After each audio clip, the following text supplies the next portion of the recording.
Hello, this is teddygaming. Welcome back to another review on the Teenage Mutant Ninja Turtles, the Tales of the TMNT, Volume 2, issue number 44, The Amulets.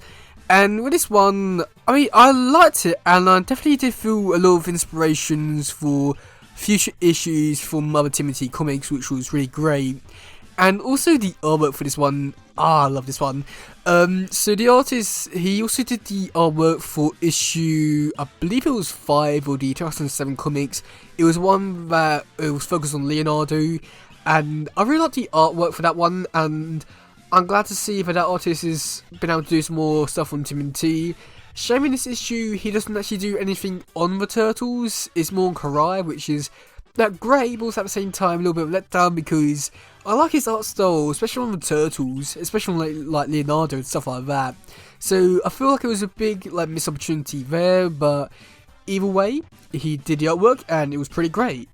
Now I already mentioned that this issue does inspire a future story from another TMNT comic book, and that story would be the Karai's Path from the TMNT universe stuff from, I believe it was issue, oh god, I want to say it was 12 to 16 or something along those kind of lines. And it was one where Karai went to Japan, she went in and she got Natsu, Ocho, and also the Kirano Ken sword. And I did definitely feel like a lot of inspirations from that story in this one, just because in this story it was along the lines of Karai had to go to a cave and collect something. And I did definitely feel like a lot of inspirations from this issue. And I do feel like the Karai's Path one does do a better job because it does explore a lot more stuff and expand upon the story into a full issue miniseries kind of thing, which was really great. And with this one, it tells a simple story, but also at the same time, I'm not too sure what the point of the story was. Just because the whole point of the story is Karai going into a cave and collecting this amulet, which gives them power and knowledge about leading the clan, or something along those kind of lines. But at the same time, we never really get to find out why she's truly doing it, or where she's going to be using this power, or when this takes place in the timeline. So there's a lot of questions like that, which are good questions to have. But at the same time, it's all just leaves the door open to just being this kind of this issue, just being it happened, but there's no real point to it. So there's a lot of disappointing stuff like that, but it's still a pretty decent issue overall. Okay, so for the actual story itself, we do get to see Karai talking about a ninja from a few decades before her, and this ninja was apparently the best ninja in all Japan.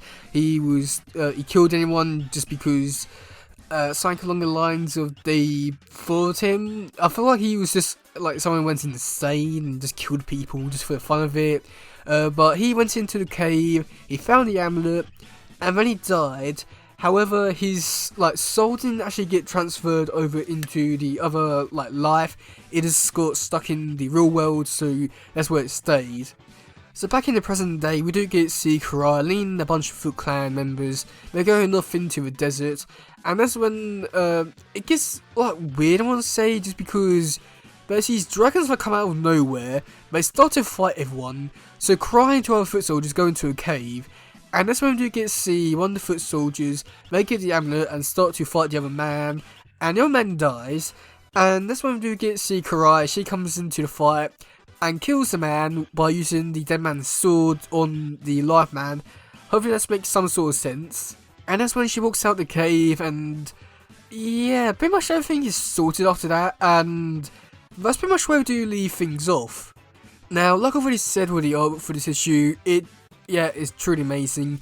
I really like the angular look. I know that this sort of artwork is used, I want to say an anime manga kind of thing, but also at the same time I'm also getting some more of Jim Lawson art style vibes, which is can be great and cannot be. And I did really enjoy the whole art style. I don't know, something about this art style just works so well for Turtles.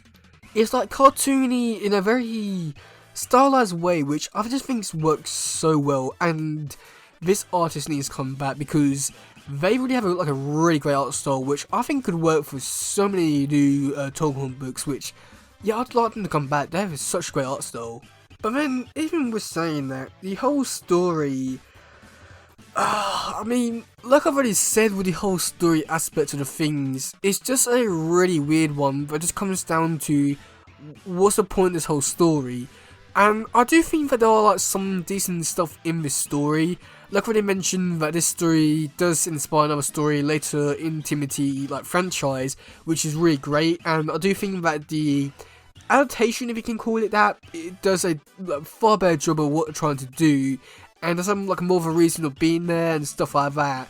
But this issue is just there, but doesn't really give us many answers.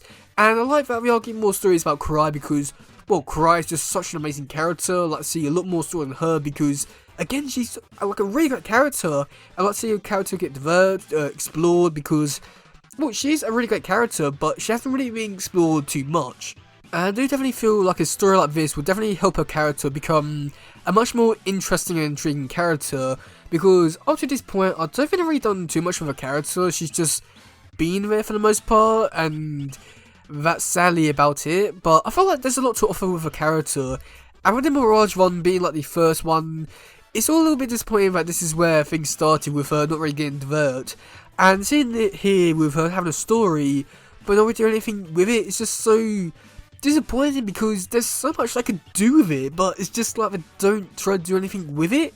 And I do guess that like maybe another thing which could definitely help this story out was to actually like send like a timeline in terms of like when this issue takes place, because it just feels like this issue is just put in there and we're not too sure when it takes place, and it's all just like one of those kind of things which just like you figure out when, if you do or if you don't, it doesn't really matter because it's just a story that takes place in the Total Universe at some point. And you know, that can be good, but at the same time I do feel like if they had set this like specifically before she entered the Mirage continuity, I feel like there's a lot of stuff they could do, explore there, like showing her become like the leader that she just become in the Mirage Volume 1 stuff. But because they don't do that, it just feels so, I don't want to say forced in, but just feels like really placed in here, which is just annoying because I don't want to say that because it just feels like this story does have some sort of importance, but it's not really that clear, which is just so annoying and disappointing because it's a Karai story and I should be enjoying it and liking it, but at the same time I just don't really care all too much for it. And another thing which I do want to say as well is that all the characters in this issue are just so forgettable, and yeah, I mean, I have no attachment to these characters. The only one I do care about is Karai, and that's only because it's Karai, but it wasn't for that, I wouldn't care about these characters. But I don't really feel a connection with these characters in these, 24 pages? But I do nothing in these ones, which is really disappointing. And I do know for like majority of these characters are just in there to die or to set things up for Karai, but it just feels so disappointing and weird to have all these characters and just be like, yeah, no, we don't care about them. And it's only Karai that I care about, but even then I feel like she's just placed in there, not really like a major character or anything.